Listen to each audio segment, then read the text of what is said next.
Hey everyone, welcome to TheSevenEighths, a podcast to share stories on failures and rejections. There may not be any fairy tale endings in this podcast. My guests aren't past the mountain of struggle. In fact, some of them might still be in it. I hope this podcast serves as a forum for friends and acquaintances to exchange tales of defeat that make the 7/8ths part of our lives. You know, like the part of the iceberg that you can see. By sharing these stories, I hope we can all normalize failures and hence win over that fear of defeat. Because failing is just a part of living. I hope you will relate. Do leave me a note of feedback, and critique is welcome as well. You can find me on Twitter at FemNectar. Now, on to our episode.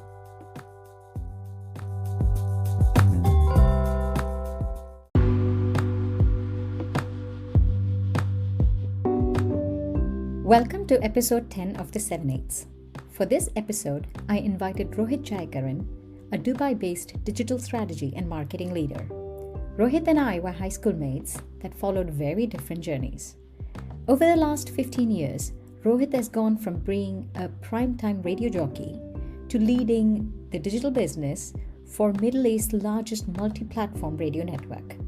Not to forget, he's also delivered TEDx talks and several keynotes. Most recently, Rohit launched Stories at Work, a training framework to help tell stories that evoke empathy among teammates. As I watched Rohit's journey, it was clear to me that trying your hand at a variety of opportunities came at a cost. So we sat down and talked. I would love for you to just listen in. I must say that we don't talk about failures. Yeah.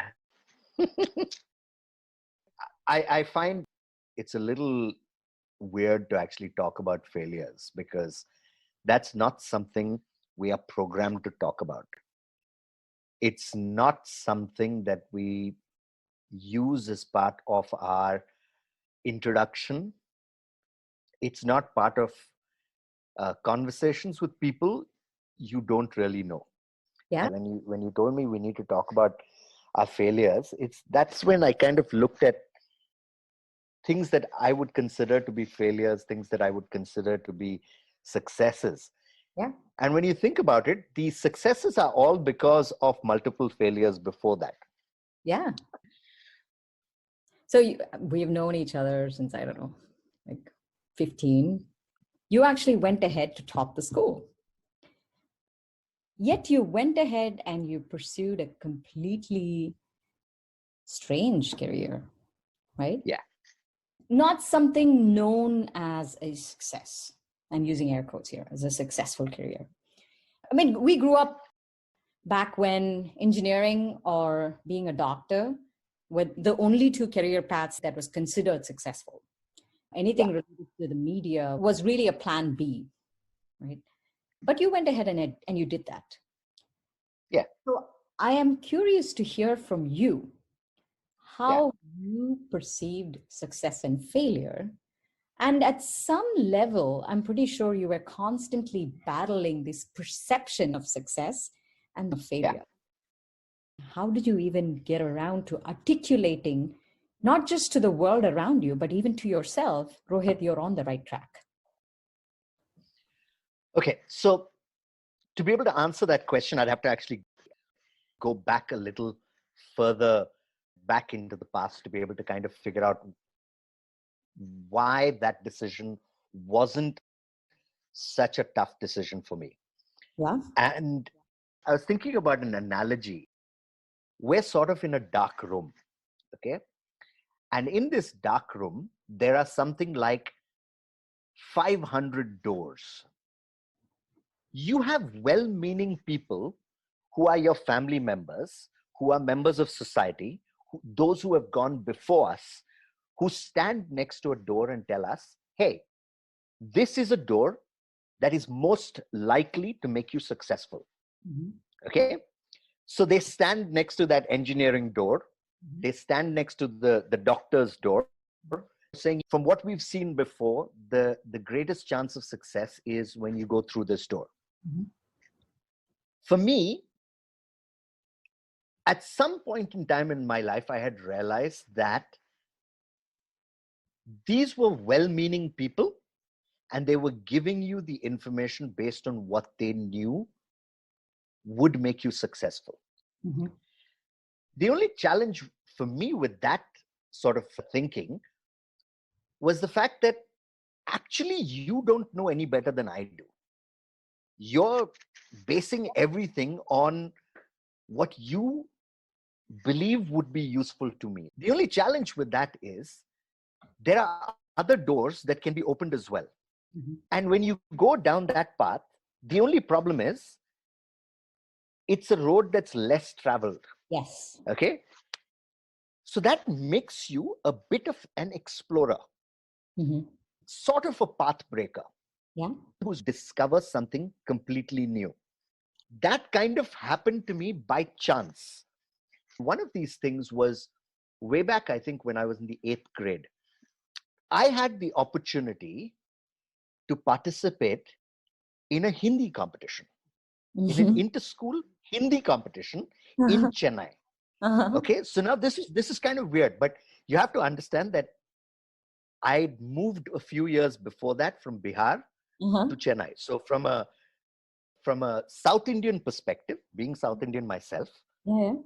my Hindi seemed kind of brilliant. Yeah. The irony is that when I was in Bihar, I was at the bottom of the class. When I moved to Chennai, I was like the top of the class when it came to Hindi. And so what happened was our Hindi teacher very clearly told me that if we lose this time, we are never going to get the opportunity to ever do this again. Okay? Mm-hmm. Have to win this. Went in there and brilliantly spoke, Long. award-winning performance kind of thing, Yeah. and didn't win. Oh, shit. And I didn't win. No. Okay? So now, here's the thing. We went back to school and nobody cared because it had already been written that we were going to fail. And if we failed, we weren't going to get this opportunity ever again, which was cool because you went back to school and nobody cared. Nobody even asked, did you win? Did anything happen? Everyone was like, anyway, we're going to lose. The irony is that at that point in time, what I had was a failure under my belt. So what happened was 2 years later, when an opportunity came for another inter-school competition, for which our principal had gotten a call, I was the most successful failure. I like okay I was the most successful failure. There was nobody else who had failed like I had, which meant I was also the most experienced person to participate in that competition. And what was under my belt? A failure where I didn't learn a lesson. So then you get an opportunity and then you go. So I went for that competition and I miserably failed. I had like, yes, this was my first attempt at the Talk Your Way to London. So I had to speak for 5 minutes. I had 1 week to prepare. I went on stage and I completely forgot my speech. And I have a fun fact for you. You were in that competition as well?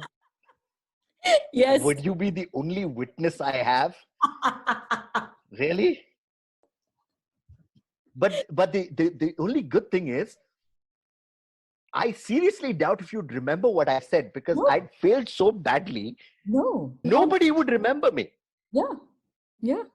It was absolutely a non-event. And see, that's the thing, right? When I walked off that stage, I was so embarrassed because it was such a mess up. And that's the thing, right? We overcomplicate failure sometimes. We think, oh, everybody knows, everybody is going to be talking about. Actually, you know what? Nobody cares. You think they do. They'll mention it to you once because they're being polite. Oh, that was really sad that happened. And they move on. They have other doors to open. Yeah. They don't really care about you. But for us, we're like, oh my God, This is what happened.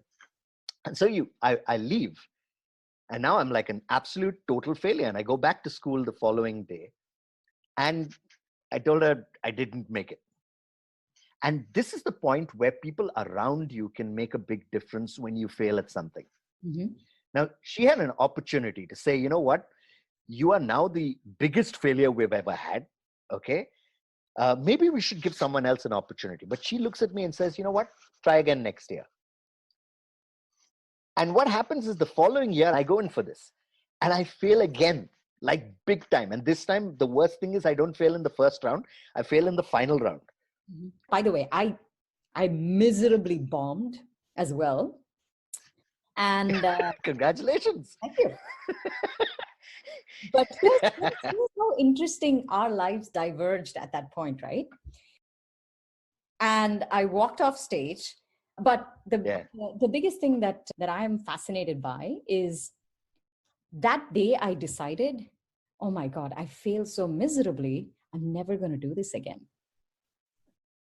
I'm never going to do this again. Which is why I didn't even put my name in the hat, so to speak. But funnily enough, you and I have gone to inter-school competitions and Sishya and whatnot together, right? Yeah. Yet, when it came to talk your way to London, for some reason, that's where I think our lives diverged, so to speak, where I said, I'm never going to do this again. Fascinating. See, but here's the thing. When I walked off that stage, if I really look at it, I would have actually done the same thing. The only difference perhaps was somebody else looking at that and saying, you know what, give it another shot. Yeah. See, yeah. And, sometimes you need random people to be able to encourage you. Take the time to go to the person who didn't have that success, to encourage them. Because you never know what is going through their mind at that point in time. Maybe they're making a decision saying, I am never going to do this again. Yeah. Or I'm going to move on. I'm going to find another organization where I can work. This organization doesn't care for me. Was there another event you were struggling because you failed in your perspective, not once, but twice, or even it was a glorious failure that further strengthened your belief in that viewpoint? When I was in Bihar and I was in the 6th standard, what happened is we had an oratorical competition, which was an inter-class competition. But there would be only 2 people from each class who would participate. Yeah. And what happened was, I was number 3. I was backup. And so I kind of asked my English teacher why I'm not going to get the opportunity. She told me something that stuck with me for so long. She told me that your voice doesn't even reach till the end of the class. And it broke me, because not only was it a failure, but it was also an insult, because now she clearly gave me what was wrong. As fate would have it, at the end of that school year, we moved to Chennai. I was in the 7th grade. Nobody knew me. Nobody knew this teacher. Nobody knew any of this stuff. I acted like it never happened. And I convinced myself that, you know what, if the one thing she tells me my voice is not heard till the end of the room, I'm going to make sure it is. And it was a skill set that I developed because I actually had, ironically, the harsh but true feedback to make it work. And so whenever I would speak in front of an audience, I would always speak to the last row.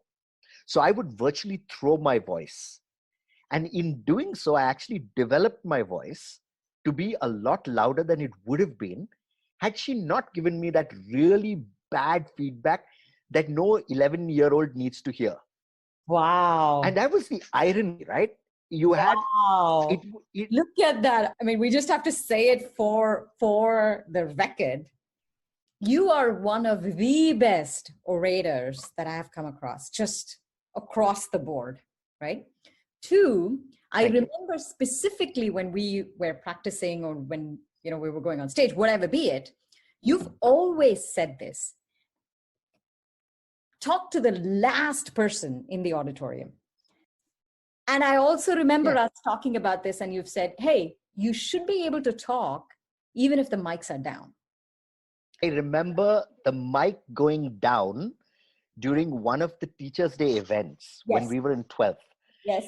And the mics went down because there was no electricity.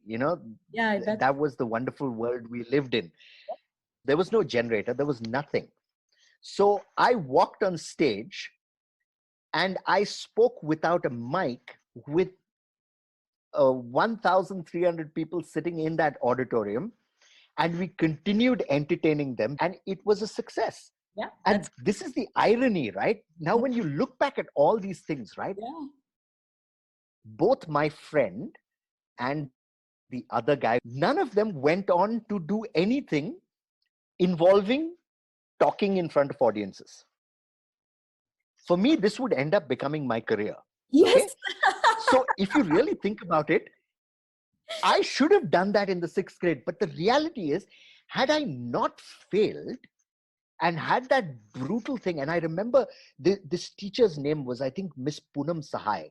And I still remember this thing. And I used to absolutely hate her. And I once told somebody the story, and then they told me something which annoyed me to no end. They said, maybe she's your biggest inspiration. And I'm like, yeah, as much as I hate to say it, because as a result, I ended up learning to do these things. I knew what my weaknesses were. I wasn't, it was not like one of those things where I got the opportunity to walk off saying, oh, life is unfair. I didn't get the opportunity because she told me life is really fair and you do not have the skill set. Wow. And it kind of blew my mind because I'm like, okay, one second. So I know she gave me a very brutal feedback, but maybe somewhere down there, she knew that I could take it because I did. And I took that feedback and I moved on. And I then ended up doing a lot of different things, which eventually became my career.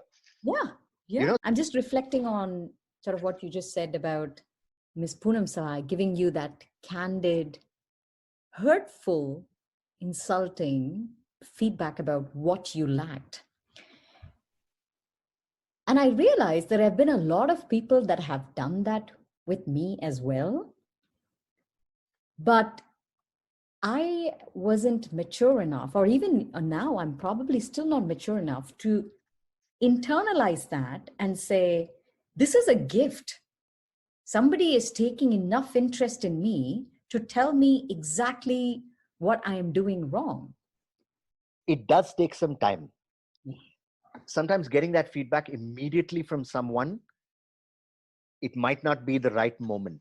So you have to also be in that space. We have to understand that if we're giving somebody feedback, we must give them the feedback in a way that will help them, which will encourage them,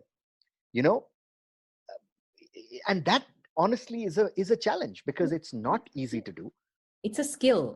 You're either born with it or you have to learn it. You have to actually focus and learn it. I'm going to move us from like the school phase to the next phase. And I met you in London, I think. Yes. So what happened then was rather interesting. Okay. And let's go back to the doors once again. So what happens is, here's me going, I want to do these things. I want to be in the media. And there is society / my parents, my family telling me that, hey, Rohit, there's this door. If you go through this door, the chance of success is relatively high. Okay. So what I did was I ended up studying and doing all those things which would enable me to open that door. And what happened is, as soon as I finished my degree, the door that opened was a door to work for a company in London. And now that felt like a great success. It's like, yeah, I got this. But somewhere deep down, I'm going, this is not exactly what I want, but it's what everyone calls a success. And this is where you start playing that game to somebody else's idea of what success is. And then a few months in, I get the most amazing phone call and I get laid off.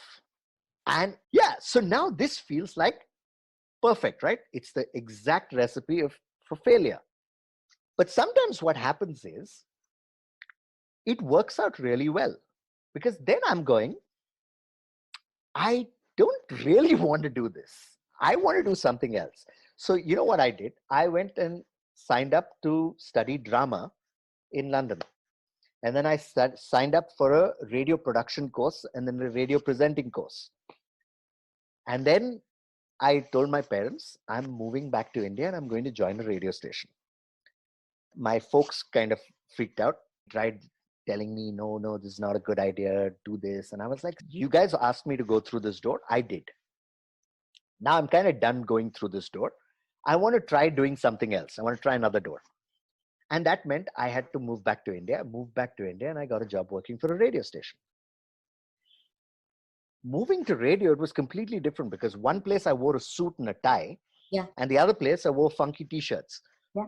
And I was playing Bollywood music and I was cracking jokes on the radio. Yeah. Somewhere around that time, I realized that I was also a funny guy. I didn't realize that. Can you imagine going through like 25 years of your life not realizing that you can actually be funny? And that's when I discovered that. And then suddenly there were parts of me that I was discovering, and it felt exciting.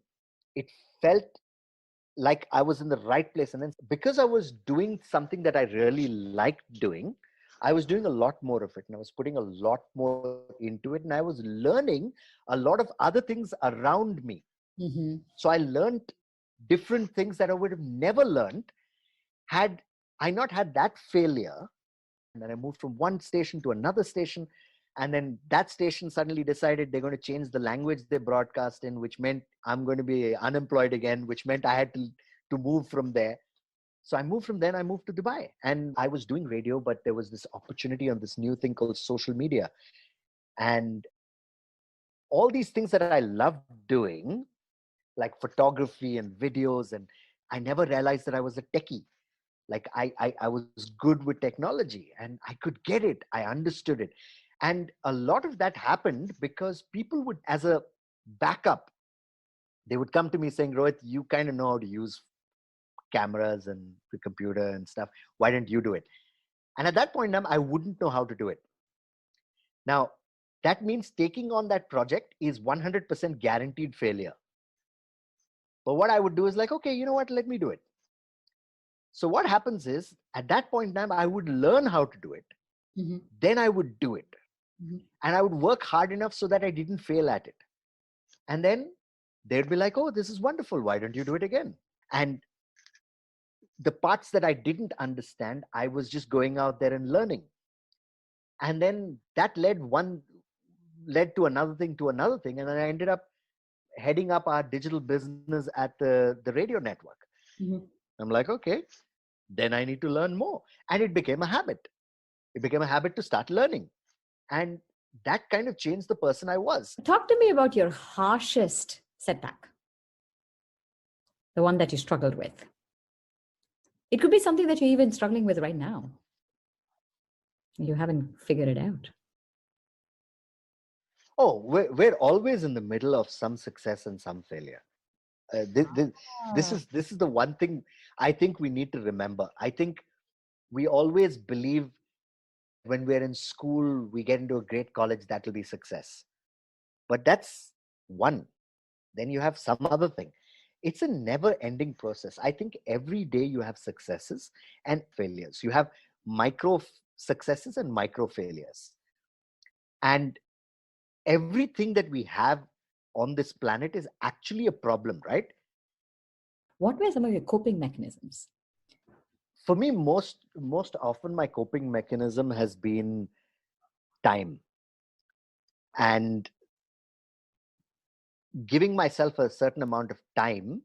And while that's happening, I kind of default into the things that I know how to do, to be able to just give myself something which at least reminds me of successes.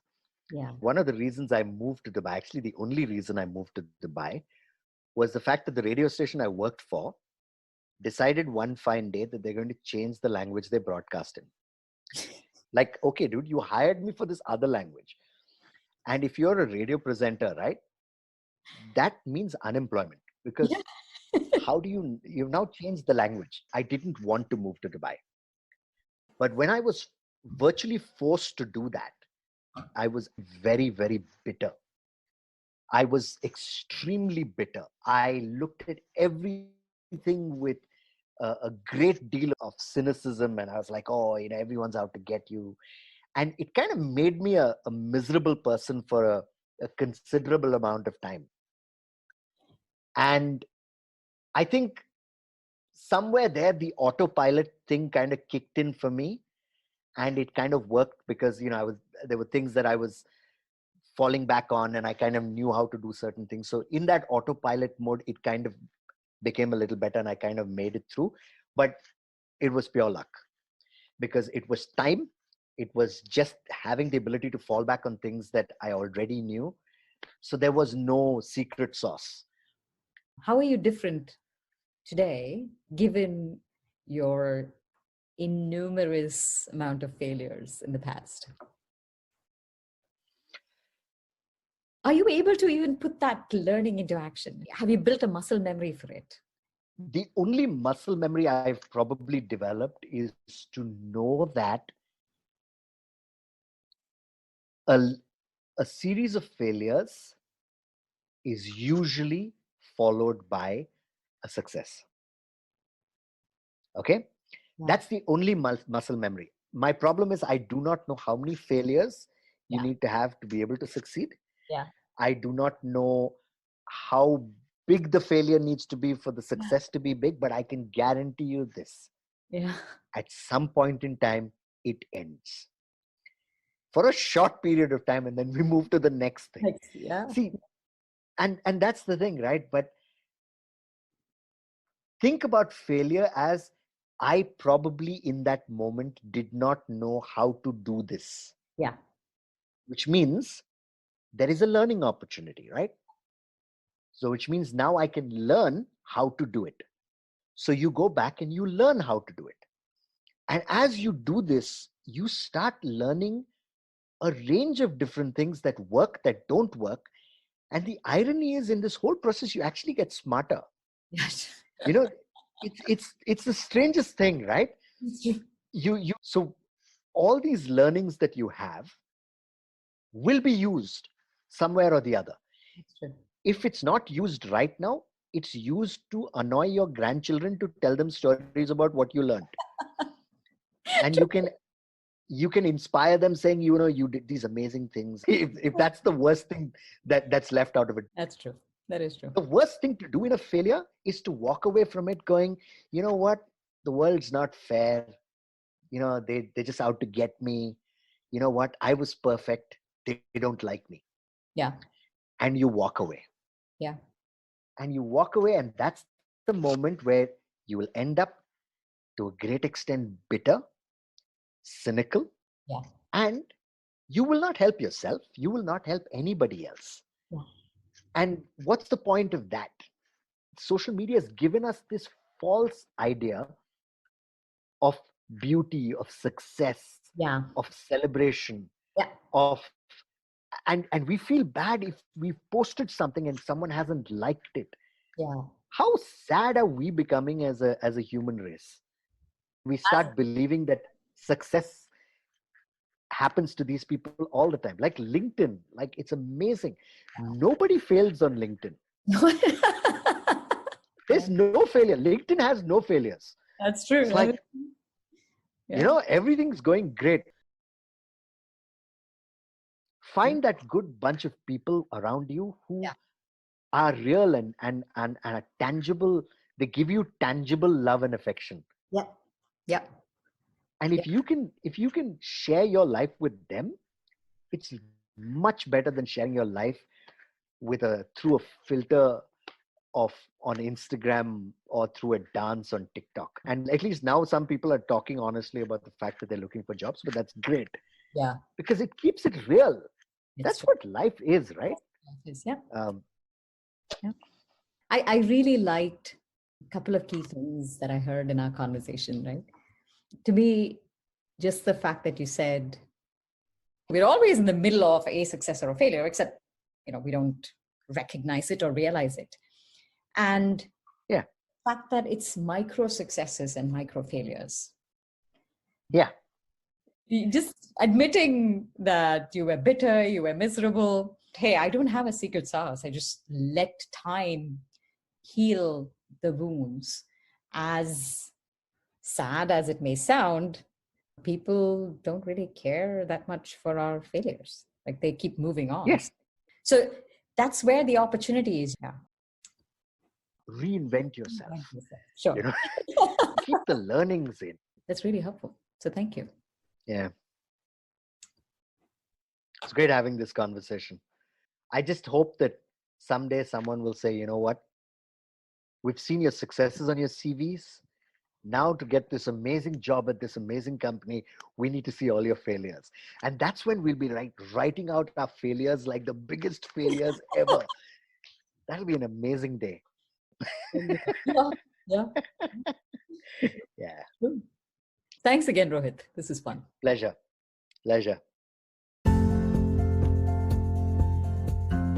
And that's how the cookie crumbles. Rohit reminded me that while the failure might be a crushing event for us, people around us might not judge it and remember it with the same depth.